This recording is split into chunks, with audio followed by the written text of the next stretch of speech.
नमस्कार दोस्तों, हम सच न्यूज में आप सभी का स्वागत है। मैं अनिल अंचल लेकर हाजिर हूं सागवाड़ा शहर सहित आसपास की खास हलचल को। तो फिर चलिए खबरों के सिलसिले को आगे बढ़ाते हैं। डूंगरपुर जिले के बेमई गांव की दीपिका के बाद सामने आए एक और मामले में सागवाड़ा गलियाकोट पुनर्वास कॉलोनी में स्कूल जाने के लिए निकली 9वीं में पढ़ने वाली एक 15 वर्षीय बालिका कॉलोनी में ही किराए पर रहकर गैराज चलाने वाले युवक के भगाकर ले जाने के सागवाड़ा थाने में दी गई रिपोर्ट के 3 माह गुजर जाने के बाद भी किसी प्रकार की कोई ठोस कार्रवाई नहीं होने से परेशान बालिका के माता पिता सहित समाजजन आज फिर सागवाड़ा पुलिस उप अधीक्षक से मिलकर एक बार पुनः ज्ञापन देकर इस मामले में कार्रवाई करते हुए बालिका को ढूंढ कर लाने की मांग की। बता दें कि इससे पहले 2 बार ये तीसरी बार पीड़ित परिवार सहित समाजजन पुलिस उप अधीक्षक से इस मामले में कार्रवाई को लेकर मुलाकात कर चुका है। साथ ही एसपी सहित नेताओं के दर पर भी गुहार लगा चुका है। बावजूद इसके 3 माह बीत जाने और नामजद रिपोर्ट देने के बाद भी पुलिस लकीर पीटती हुई दिख रही है। परिवार और समाजजनों ने इस पूरे मामले में महत्वपूर्ण कड़ी माने जाने वाले एक शख्स सहित आरोपी के मामा, जो कि एएसआई के पद पर डूंगरपुर में कार्यरत हैं, द्वारा करीब 5 बार घर पर आकर पीड़ित को डराने, धमकाने और मामले को रफा दफा कर दबाव बनाने के बारे में बताने के बाद भी पुलिस द्वारा रटा रटाया जवाब की प्रयास जारी है। ये थ्योरी पीड़ित परिवार और समाजजन सहित आम लोगों के गले नहीं उतर रही है। लिहाजा सामान्य परिवार से जुड़े बालिका के माता पिता 6ठी में पढ़ने वाले अपने बेटे को लेकर बेटी को ढूंढ लाने की उम्मीद लिए सरकारी दफ्तरों और नेताओं की दहलीज पर दस्तक देते हुए भटकने को मजबूर हैं। ब्यूरो रिपोर्ट, अनिल अंचल, हम सच न्यूज, सागवाड़ा। हमारे पुनर्वास कॉलोनी की दिनेश भाई सुथार की बच्ची 4वीं का 9/5 को अपहरण हो गया।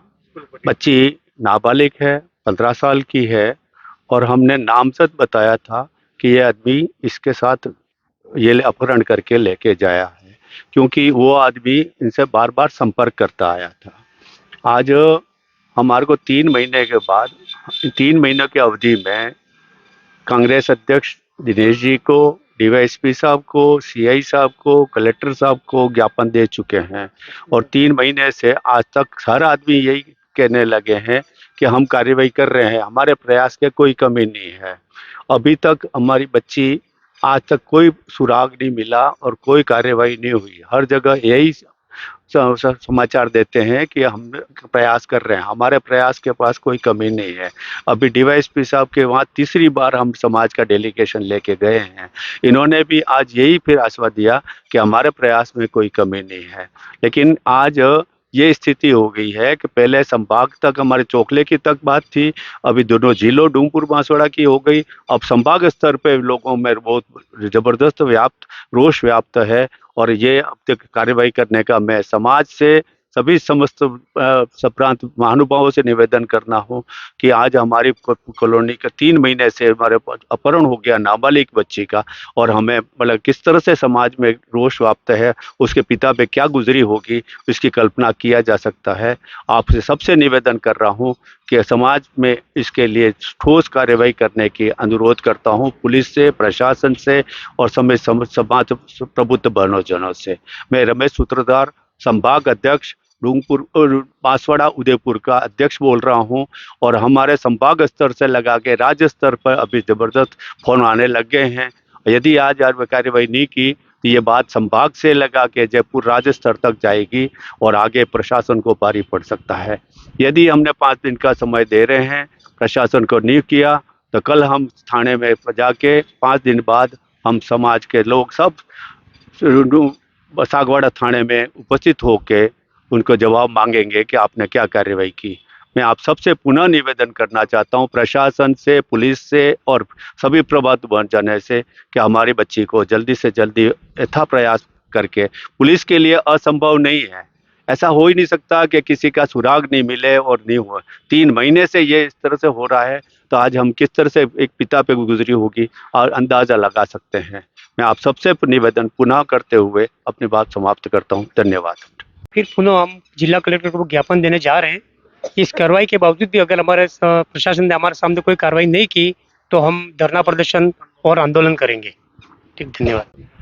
9/5 को पुनर्वास कॉलोनी में जो दिनेश चंद्र जी सन ऑफ प्रेमचंद जी की बच्ची का स्कूल से अपहरण हुआ है और इस संबंध में जो लड़के का नाम है वो गुमशुदा की जो एफआईआर दर्ज सागवाड़ा थाने में कराई गई है, उन्होंने उनमें नाम मेंशन नहीं किया गया, केवल गुमशुदा की रिपोर्ट दर्ज की है। उसका नाम हर्षवर्धन है, वो जो गैरेज का काम कर रहा है, एवं उसका जो मामा है वो बताया गया था कि वो पुलिस विभाग में है, जिनका नाम राजेंद्र सिंह जी है, और वो पुलिस विभाग में होने से भी ऐसा प्रतीत हो रहा है कि जांच प्रभावित हो रही है, क्योंकि वो संबंधित विभाग में वो कार्यरत है, इससे ऐसा प्रतीत हो रहा है। और जबकि पीड़ित परिवार को मामला दफा करने हेतु उसका मामा और कोई अन्य है, वो भी 4 से 5 बार उसके दिनेश चंद्र सुतार पीड़ित परिवार के घर से संपर्क भी कर चुके हैं, और उनके ऊपर इस बात का दबाव भी डाला जा रहा है कि कुछ राशि ले दे के या कुछ राशि ले दे के या किसी प्रकार से इस प्रकरण को यही समाप्त कर दिया जाए। पक्ष दिनेश चंद्र सुतार की ओर से मैं प्रशासन से मांग करता हूं कि इस संबंध में त्वरित कार्रवाई करते हुए युद्ध स्तर पर पुलिस विभाग महकमे के द्वारा कार्रवाई करते हुए शीघ्र से शीघ्र उनकी बच्ची को बरामद कर सुपुर्द किया जाए, ताकि प्रदेश में शांति बनी रहे।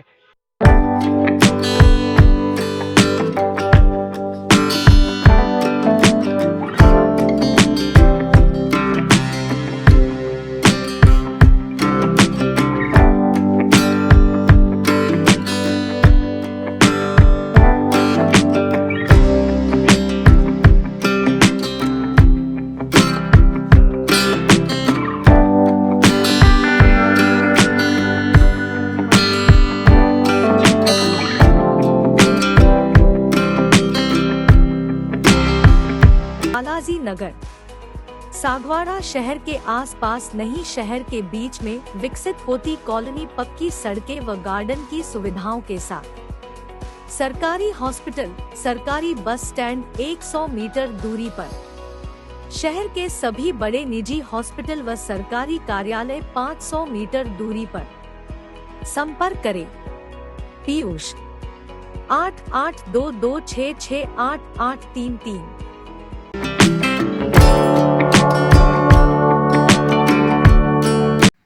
तो फिर अब मुझे दीजिए इजाजत, हम फिर मिलेंगे ऐसी खास और अहम खबरों के साथ। तब तक के लिए जय हिंद, जय भारत। दोस्तों, अगर आपको हमारी खबरें अच्छी लगे तो अहम सच न्यूज चैनल को सब्सक्राइब जरूर करें। धन्यवाद दोस्तों, अगर आपने हमारे चैनल अहम सच न्यूज को अभी तक सब्सक्राइब नहीं किया है तो इसे आज अभी और इसी वक्त चैनल को सब्सक्राइब करें, ताकि सागवाड़ा शहर सहित आसपास की ताजा खबरें आप तक पहुंच सके।